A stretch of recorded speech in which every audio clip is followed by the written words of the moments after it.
we are officially live. That's not wherever you are watching this from the world. And welcome to another episode of your CMLL review show here at BC Wrestle Pod. And of course, we got the whole crew here tonight. I am Mikey, also known as And. Yeah, like I said, we have a full house. We have all the panelists here tonight. And I'm so excited that we could make a full house. So, getting into introductions really quickly, of course, joining us as well, showing off the gun show and, the amazing hair that I wish I had is in this case. So good. Lucha Gato. Introducing Lucha Gato. Todos. Thank you. Primo, good to see you here. We are just one android in a trench coat away, and all I'm waiting for is, I'll get you next time. Gotcha. We love to see it. And then, of course, rounding out our on-screen panel, of course, down below, underneath, us, because that's where he likes to be. No, I was kidding. But also himself, listen, I'm very punchy tonight, so it's going to get crazy, y'all. But also, I appreciate you being here. I know. Hey, sorry, you were very choppy and robotic, so I think I got every other word. Okay. To quickly reiterate before the internet decides to hate me today, I'm glad that you're here. I know you just got in from, running and directing and play stuff, and I love you and I'm sorry. But yeah, damn, we haven't even gotten to everything. Primo, chill, bro, chill. It's good.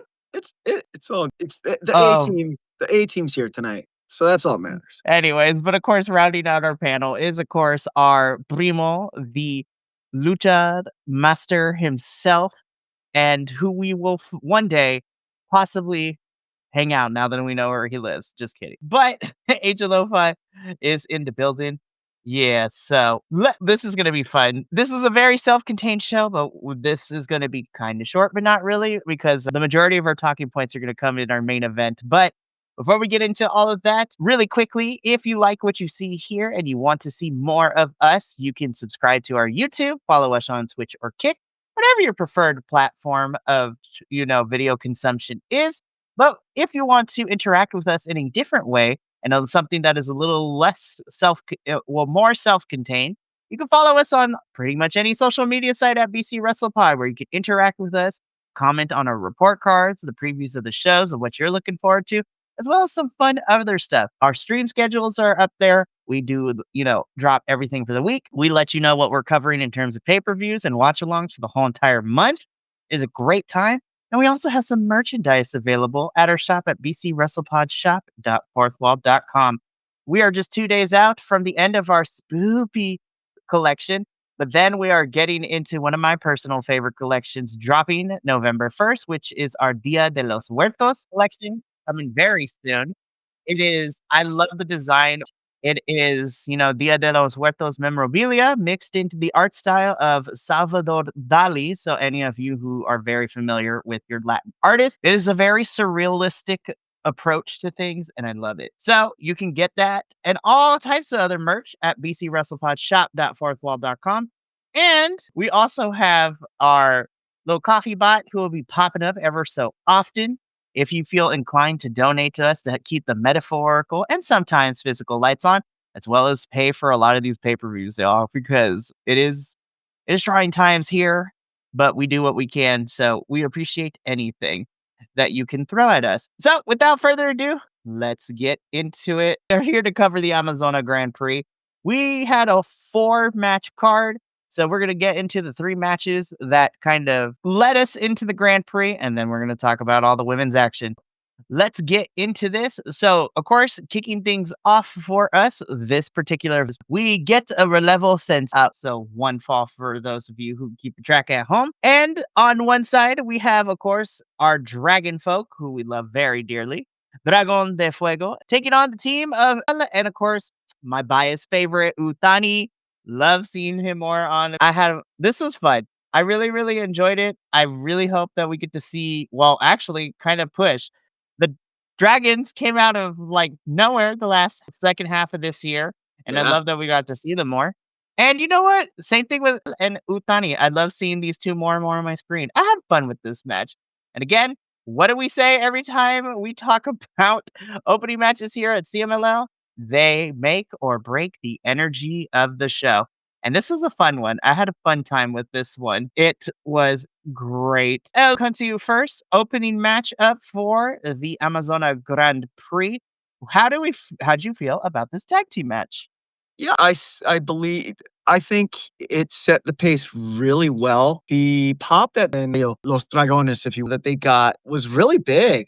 I was kind of surprised as to the pop that they got. I really loved Elemental when he came out and he did the whole blood mouth thing. That was cool. Utani in that whole like Saja Boy jacket when he came out was really cool. The wrestling was really good. I thought it was high energy and it really set the pace. You know, it was really well put together. Our Ruda team of Utani do end up getting the win over Los, but it was good. It was really good. I'm also super impressed with, I believe it's and the size that he has and how agile he is. It was really fun to see. So, yep, that's that. Love that. Okay, same question to you, Papa. What did you think of our opening match? I really thought it was fun. I enjoyed it. I thought it set up the energy for the night, but the whole time I was watching this thing, I was like, we knew what we're here for. yeah. No, but I thought it was pretty good. I agree with everything that's been said. I thought it was a really good opener, honestly. It definitely was. And again, we knew what we were here for, but of course, this was really fun to see. To kind of close out this particular match, Primo kind of coming in with his thoughts a little bit too. Really fun, but way too short of a match. The ending got a bit weird. Nothing too bad though. Yeah, and honestly, I was like, I feel that the first couple of matches, I was like, we are going to be cutting it close for time because the rest of this episode is going to be the Amazona Grand Prix, which includes entrances, match, celebration, all that good stuff. But this was definitely a fun way to open the show. Again, Elemental and me pick up the victory here. And we move forward into the night with our next. Yes. Really quick though, just kind of talking about that. And I agree, like it felt short, but at the same time, and this goes for all the matches that came before the Amazona Grand Prix, I actually appreciated that they cut the men's matches to give the Grand Prix the time that it deserves. Because I mean, we see it time and time and again where the women's matches get cut for the men's shenanigans. So it was nice to see it, flipped on the other foot. In my opinion. No, and honestly, I 100% agree with you. Agent Lo-Fi, like CMLL really wanted to keep the show a normal Friday length, which is, you know what? I appreciate it. And one outside of Anniversary, like y'all got like 2.5, 3 hours to get it together. So yeah, I also agree with that too. The argument falls short when it goes 30 minutes less than the men's, which we'll get into that a little bit, but I might have some hot takes on certain things. But again, we move forward into the night, which we get this next one, which of course is another quick one, but by design, it's supposed to be that way. We get a match Relampago here. So a lightning match for those of you. This, of course, is one of my new favorites and throwing it down this year. Taking on the Alchemist of CMLL, Hechicero. So, hold on, we gotta do the thing real quick. I love Hechicero so much.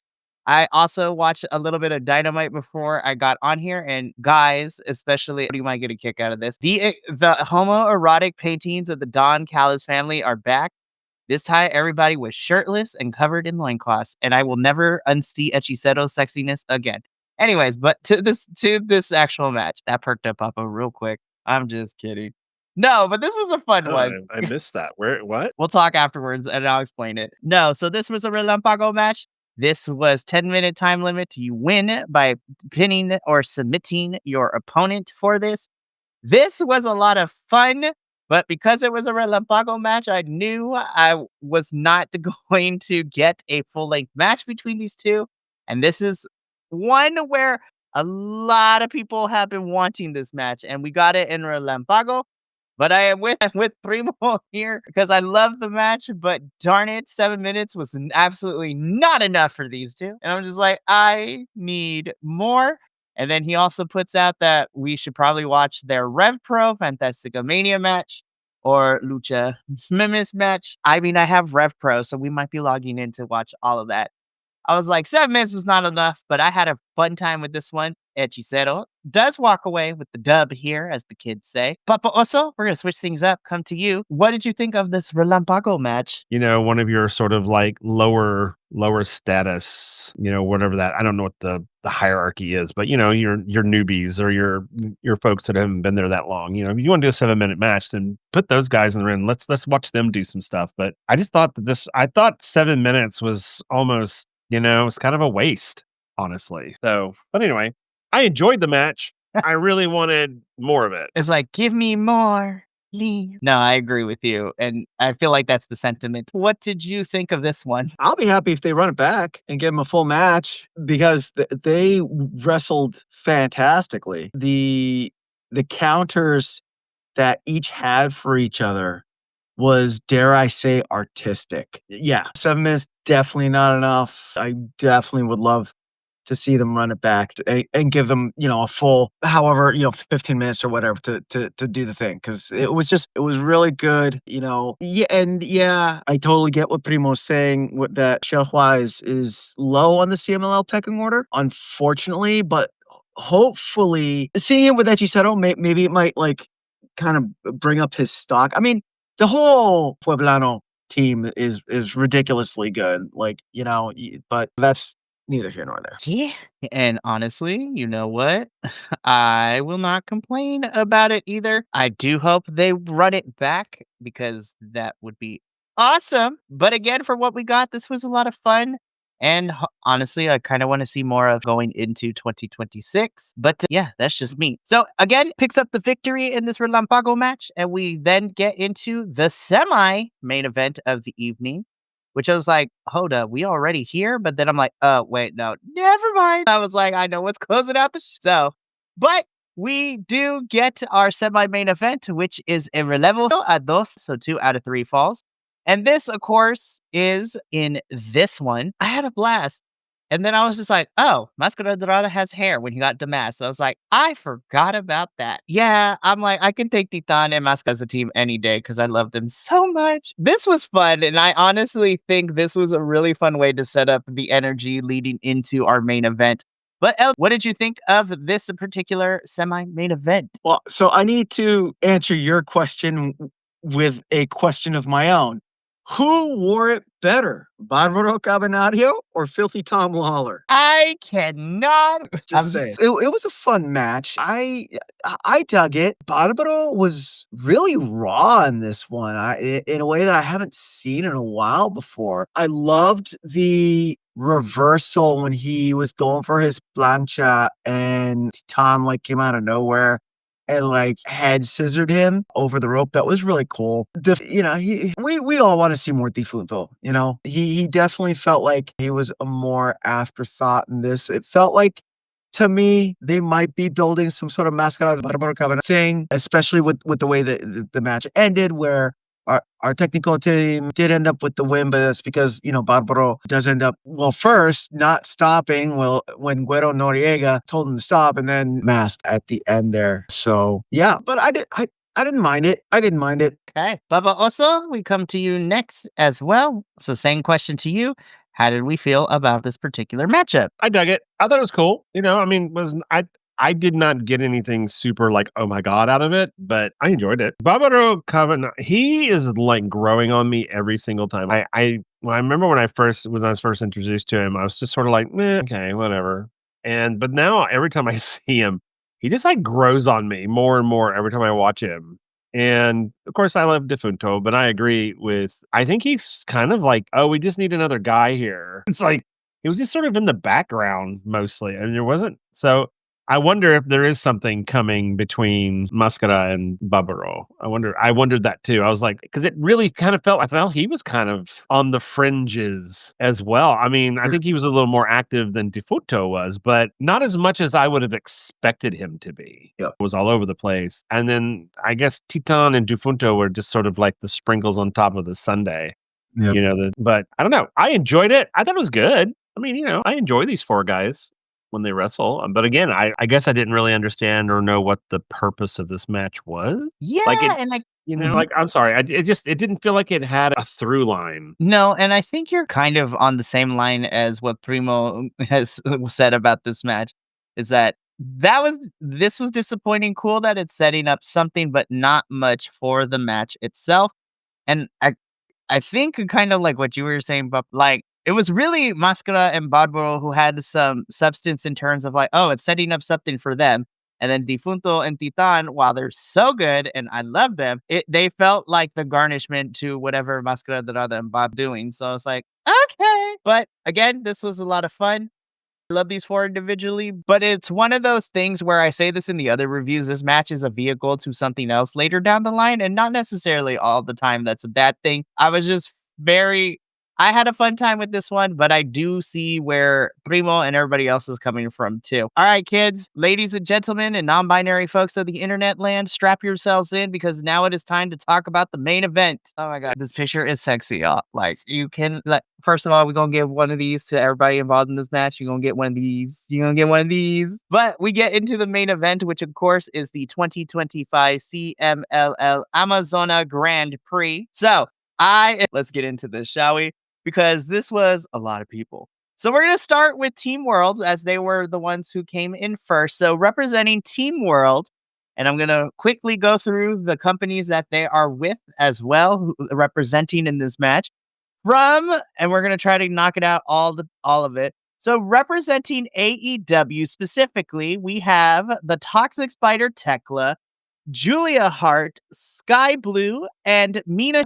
And representing AEW's sister company in Ring of Honor is Miss Diamante. So literally the whole top row is AEW girls, which we love to see. Yep. But then, of course, representing Team Mexico, we have a stacked lineup of girls. So we got Lluvia, La Jarochita, La Catalina, India Sui, and of course, my new favorite, Miss Olympia, who was slamming bitches left and right. I was like, she's kind of my MVP, you guys. And yeah, we're gonna talk about this because that's my biggest point of why I like this so much, and honestly, why I kind of dug this more than the men's one, Age of Lo-Fi. So we gonna get into that point later in a little bit when we talk about this. So here's what's gonna happen because this was a lot. This is a long match, and we are gonna try to talk about it the best way that we can in an organized manner, which is absolutely not probably gonna happen. But first off, I do have sections, so we do have our entrances. Of course, the flag bearer for CMLL, as for the Amazonas making their entrance and the Team World women making their entrances. We have Blue Panther of all people be the flag bearer. I was like, Blue Panther, Getting that push, baby. Look at that looking dapper in that suit Yeah. and holding the flag. And one thing I mentioned during the men's Grand Prix that I also will mention here again, because this is our second year doing it, but what I love is that we have another flag bearer in the form of one of our CMLL dancers, and they switch the country's flag every time we get to the news section. So I appreciate that all the countries' flags get to use. And I also love that the graphics, in their graphics leading into the ring, the girls have some sort of iconography from their country. So, like, for example, the US girls got the Statue of Liberty, and then the other girls got big monuments from their home countries, which is a lot of fun. So I love that.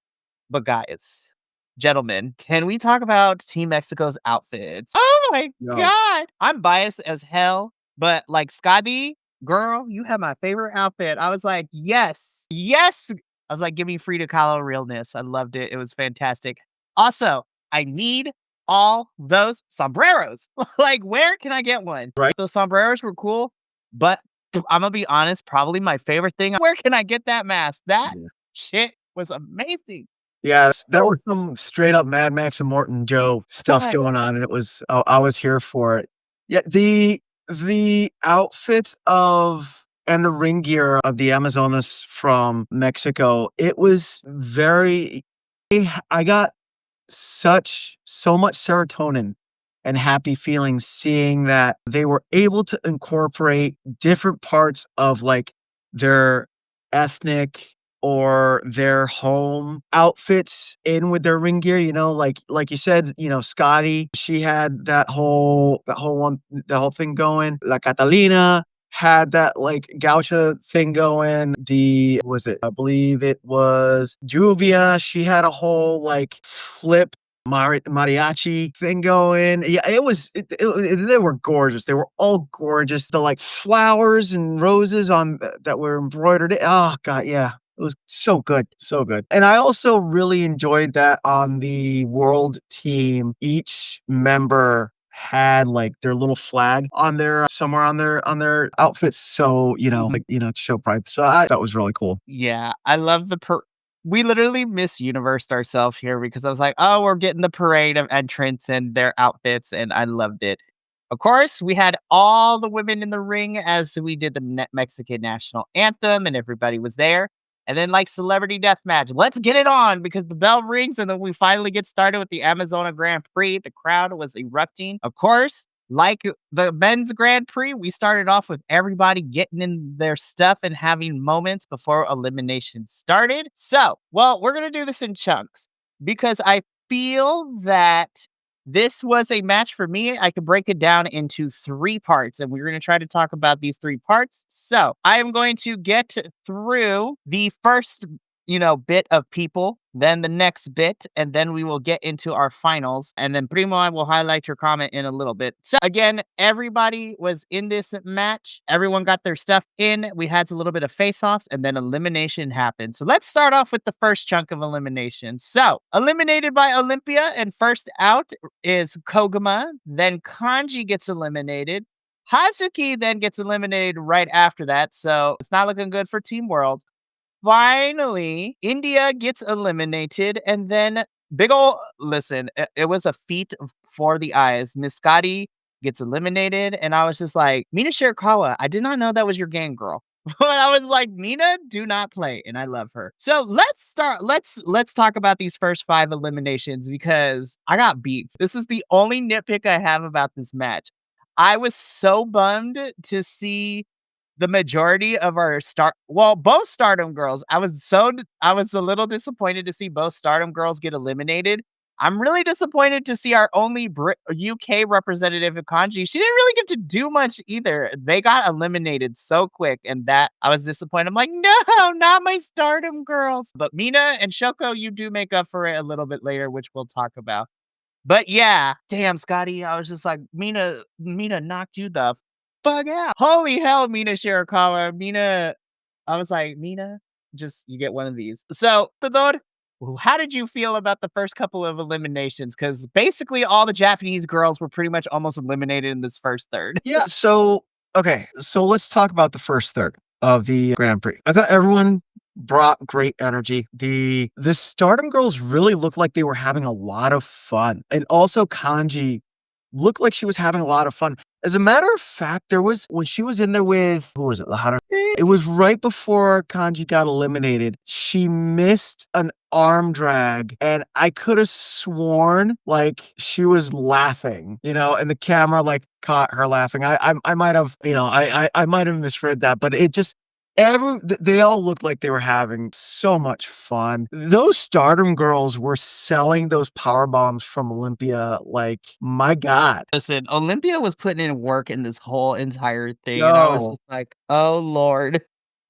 She was tossing girls like left and right, and it was hilarious and great at the same time. And we talked about this before going live. I was not ready for two of my favorite female wrestlers in Persephone, Sky and Julia. I thoroughly enjoy Sky Blue and Julia Hart and their wrestling. And I had stopped watching AEW while Julia and Sky were still out on injuries. So I really haven't been able to see them come back. And so this was my first time seeing them back in the ring. And I had made this statement on social media a while ago. It also makes me so happy to see my favorite North American wrestlers down in, I got feels. I got the feelings. I got feels. I definitely was very surprised at how fast the Stardom girls went out. Like boom, boom. I was like, whoa,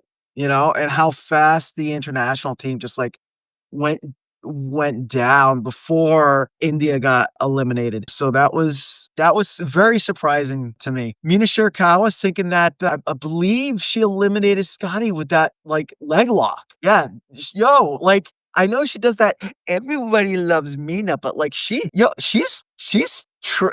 don't wanna say treacherous. She can be very lethal. Don't let the cutesy character performance and the dancing fool you. Girl's got moves. She's got moves, and she has great ring acumen, and I feel that that was an example of that, you know? Yeah, done. Well, Papa Oso, any additional thoughts you would like to add for this first third of the match? Tell you is for the whole match, the whole main event. I was very one-sided because I don't know any of these world women. I didn't know any of them.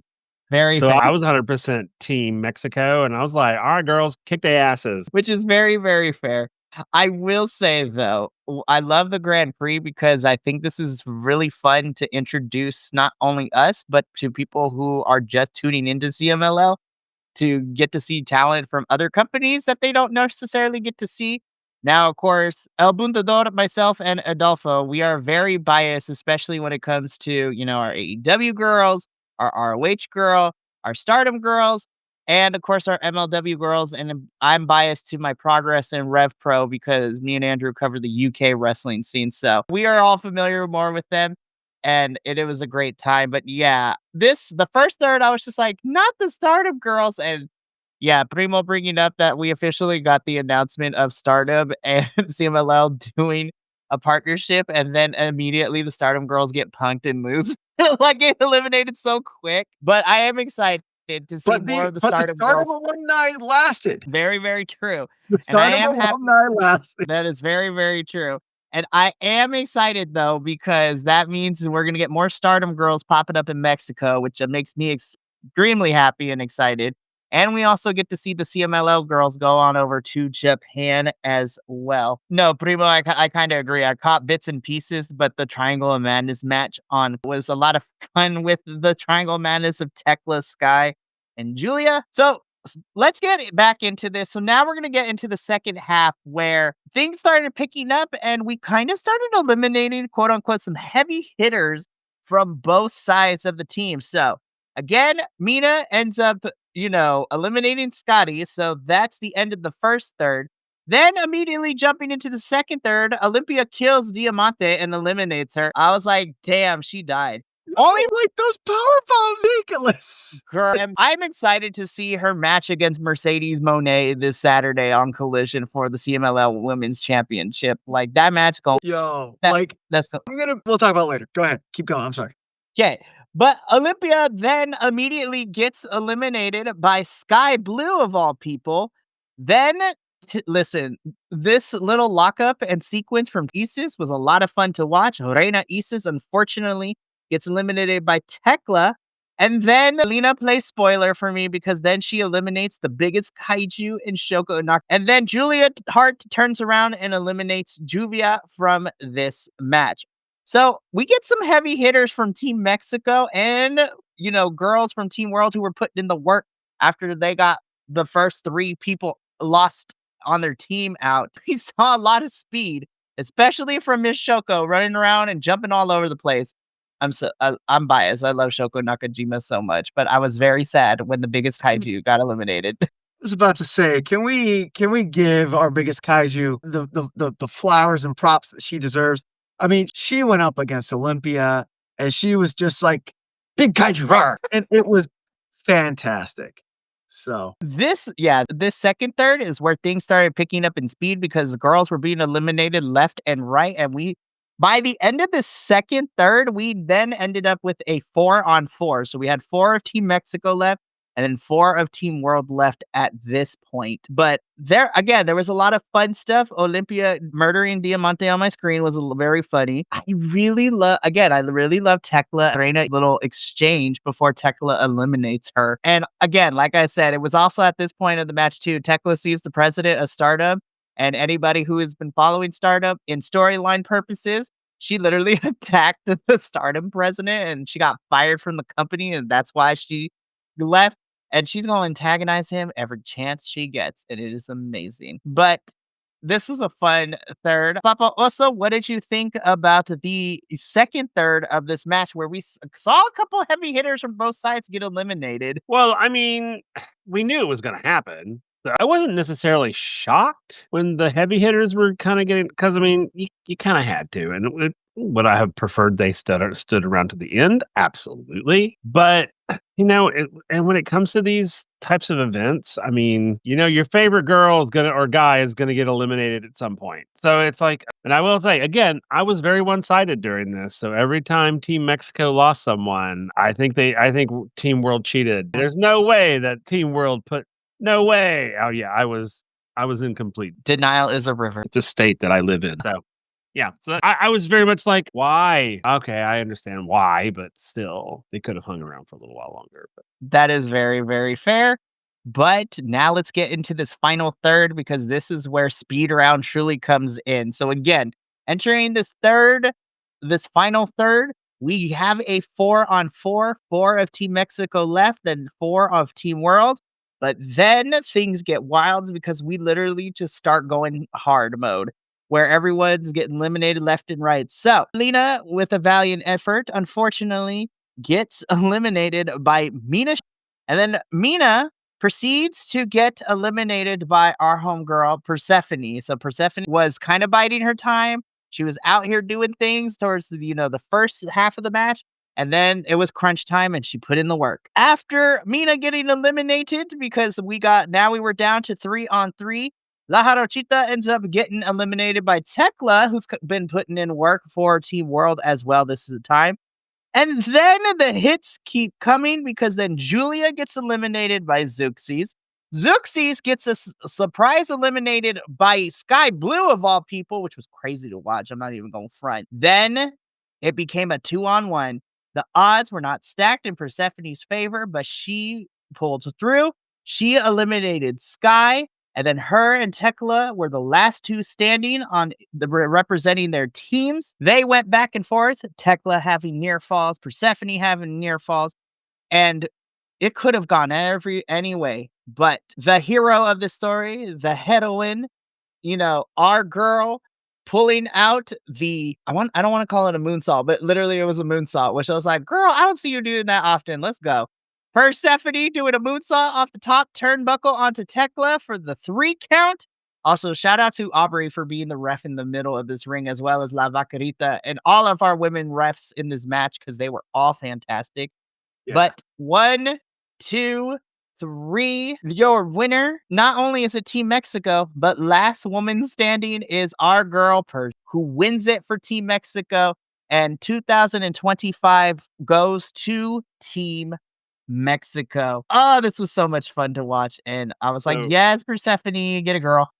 So now we need a new Persephone graphic now. I think I found her with the picture of the trophy somewhere. So we gonna make sure. No, 100%. Hell yeah, she was. Hell no. Persephone well, here's the thing, right? So I think Persephone was the right choice. She is like between her and La Catalina for being like ambassadors for CMLL when they travel, especially to the States. And we're kind of seeing that with Olympia too, who's getting these opportunities, which is really, really great.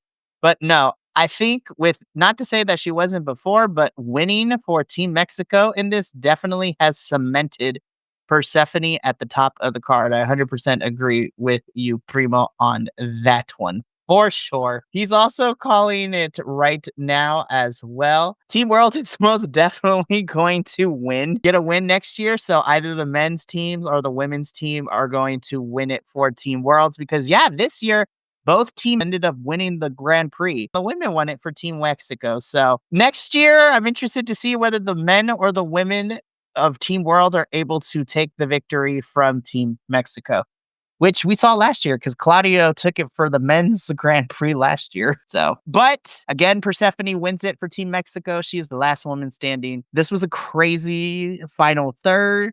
How did you feel about this final third? And what is your overall thoughts from beginning to end of how the 2025 Grand Prix went? So, final third, first and foremost, I love that they gave Zeuxis and Diamante a moment to throw down because in the Hispanic diaspora knows that, between us Boricua and the Cubanos, there's a little bit of a a little bit better, you know what I mean? Don't say. Yeah. So, so seeing Cuba versus Puerto Rico was really, really fun. It was really fun. Another one I thought was having a fun time out there was Tekla because not only antagonizing the Stardom president, but she knows her role. She knows she's there to be a bad guy, and she's just soaking it all up, you know?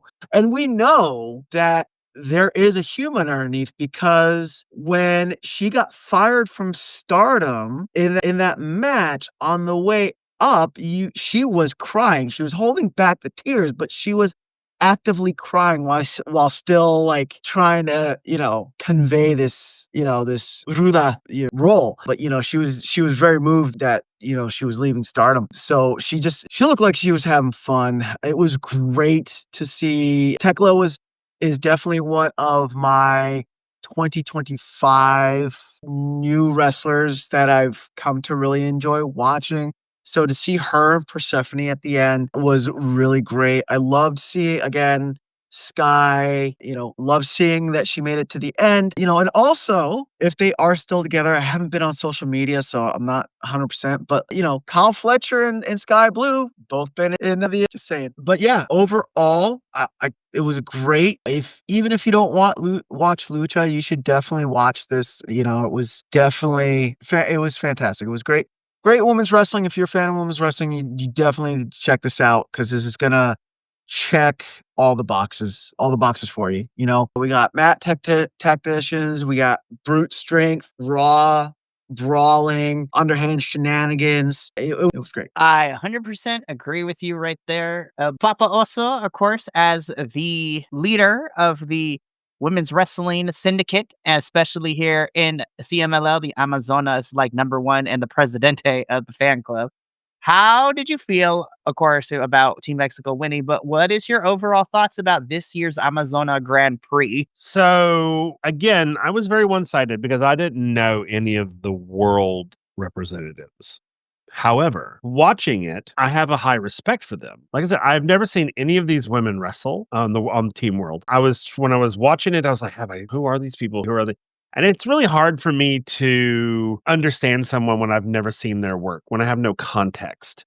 So it's really hard for me to go, oh my God, she's doing amazing. I don't know, maybe she is, maybe she's not. So and then when you guys are like, oh, so and so was having a horrible night, and I'm like, really? I thought it was pretty good. So I have no context. So I leaned more onto the CMLL side of the card and kind of watched them. And I watched the Team World, but it has made me want to go and find out more about these women on the world team. Because like I said, Tekla, I thought was fantastic. Never seen her in anything. And I immediately was Googling her. I was just like, ooh, okay, I need to know more about this woman. And of course, all of what are their names? Like Hazuki, Koguma. Our Japanese girls, Hazuki, Koguma, Doko, and of course, Mina, who is like the big one of the four girls there. And like, I didn't know any of them. And so I went and I looked them up. I have just discovered that I probably need to watch more of the Japanese styles. Stay tuned in 2026 because that might be a possibility. Rock on if that's the case. I thought the Grand Prix was fantastic. I thought it had some really great peaks and valleys. I did not feel that it plateaued at any point. I thought it kept going, even to the very end when it was the 2-on-1. And then it was, the 1-on-1. And then, and when they were going at the end, I literally was like, I knew who I wanted to win, obviously, but I didn't know. I was like, oh God, this is good. And it was kind of giving me a little bit of anxiety. Girl, you got to win this. And which she did. And I was like, and I screamed and yelled and hollered, and it was great. And that's what I'm saying. The pacing was so good. I did not realize that it was the longest match of the night. It didn't feel short, didn't feel long. It felt just right. I mean, it felt like it ended and I was like, yeah, that's when it should have ended. I did not, the pacing was so good. There was a couple of pause moments, but other than that, they kept it going pretty well. So I thought this was a huge success. Yeah. 100%. And then again, Really, really quick, I just want to say one more thing. All the refs, La Bacarita, Aubrey Edwards, awesome. I gotta give a special shout out to Aubrey though, because I believe it was the second to last near fall. The face that she made when Tekla kicked out, and the camera, I don't know if that was planned or it was just right place at the right time, but the camera just, like, stuck on her face and that face of amazement when Tekla kicks out. And again, I was just like, yeah, this is oh, sorry, I'm reading Primo's comment, and I 100% love this so much. JCR has the biggest crush on Aubrey. I guarantee anytime she wants to work CMLL, she could. We love JCR and CMLL. This is great. But yeah, another Amazona Grand Prix is in the books. I am looking forward, even though it's not for another year. I'm excited. Well, I'm excited for both. I can't wait to see what the men's Grand Prix looks like next year, as well as the women's Grand Prix, as well as, what the rest of the remainder of 2025 looks like, because this is fun. Yeah, But we have we got- one more Viernes Espectacular and this missed the Amazon, and that's it. that is very, very true. So that is so. Speaking of which, let's get into previewing this upcoming Viernes. And I just got to say, this poster is on point, CMLL. Oh, it's so pretty. Of course, we are entering into the weekend. Friday is the spookiest day of the year. It is Halloween. And then, of course, on Saturday, it is Dia de los. And then, of course, on Sunday, depending on what you celebrate, for us Catholics, it is All Saints Day, but it is also All Souls Day as well. This is great. But we got a lot of things happening this Friday. So, of course, kicking things off for the Halloween edition of Viernes Espectacular, we are getting a tag team match of Rey Cometa and Negro taking on Pos and Troyano. So, of course, those two boys from the Torneo de Escuelas tournament coming back once again. Excited to see more of the Escuela boys popping in here because I had a fun time watching that tournament. Then after that, we are getting a match between Captain Suicida Blanca and Hijo de taking on the team of El Cobar Okumura and Espanto June. So that should be a lot of fun as well. Then, of course, we get a Relampago match. This time, it is a Amazonas Relampago, and we have some stakes because we have this year's Amazona Universal Champion, India Sui, taking on the winner of Amazona Grand Prix this year in Persephone. And I'm just like, there can only be one. I was just like, ooh, it's gonna get juicy. The girls are fighting, literally. Then we are getting an event, so a special trios match, where we are getting the team of Titan and taking on the team of Averno, Euphoria, and Then in your semi-main event, this is a fatal four. Basically, it is literally the championship for all the dead people. I'm just kidding. This one's going to be fun.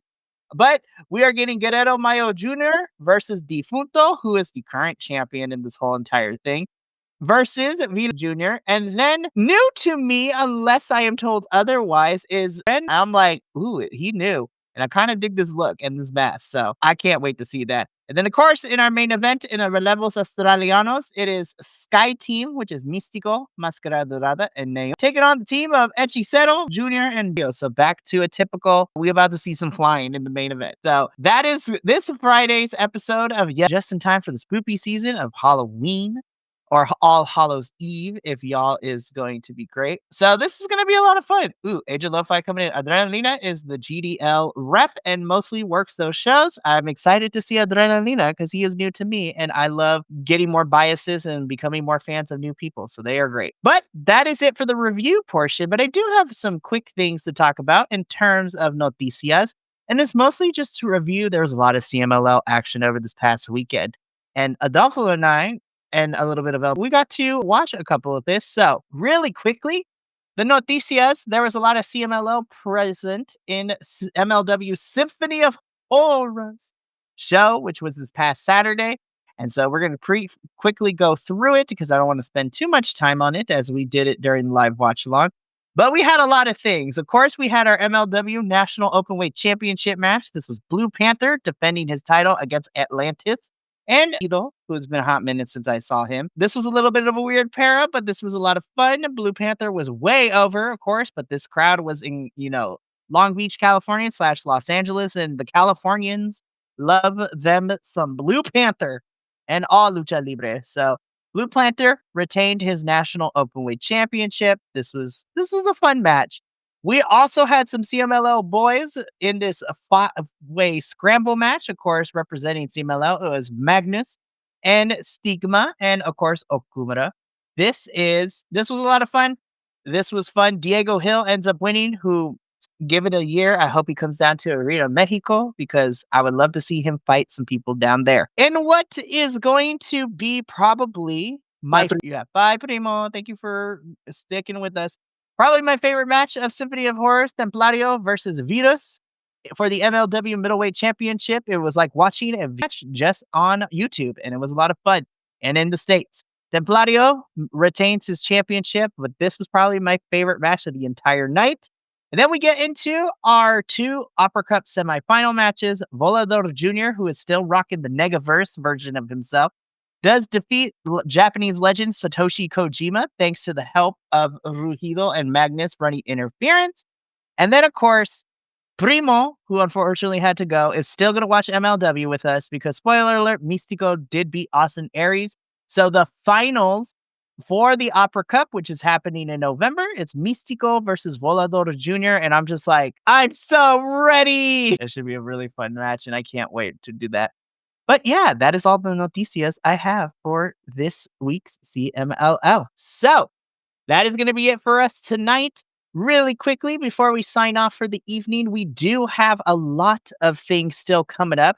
So today, we finished up our Wednesday reviews. Tomorrow, we are getting a double dose of reviews at 6 p.m. Pacific. Prepare yourself to laugh and to talk about questionable wrestling because I will be leading the charge to be reviewing Mystery Wrestling 19 with some other folks. And this show was a lot to take in because we had Batman singing opera. We had the Power Rangers take on the Teletubbies. We had a Falls Count Anyone match. And we literally had a Living Dead girl take on a very tall man.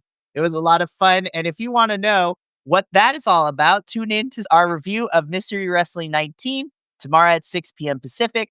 And then I will be back tomorrow as well at 7:30 p.m. to review another really great show, as I will be covering Progress Wrestling's Jump in the Line show, where we got a new women's champion. We watched multiple people die in a ladder match for the tag team championships in the main event. And of course, we got to watch Simon Miller beat people up. And what's not to love about that? And then we wrap things up on Sunday with our WWE review. And yeah, so that is going to be it for us here. Thank you so much for tuning in to Los Lobos de la Lucha. We got to get up on out of here. So until next time, remember, take care of yourself, love one another, stay iconic, and more importantly than anything, you always deserve to finish your story. We'll catch you tomorrow for our double reviews on a Thursday. But until then, until next time, peace. Thank you so much for tuning in to another Vibe Tribe production. What's gonna happen next time? Well, you're gonna have to tune in to find out. But until then, remember, take care of yourself, love one another, and as always, make sure that you keep the good times rolling. Thank you for being here, and we'll see you next time.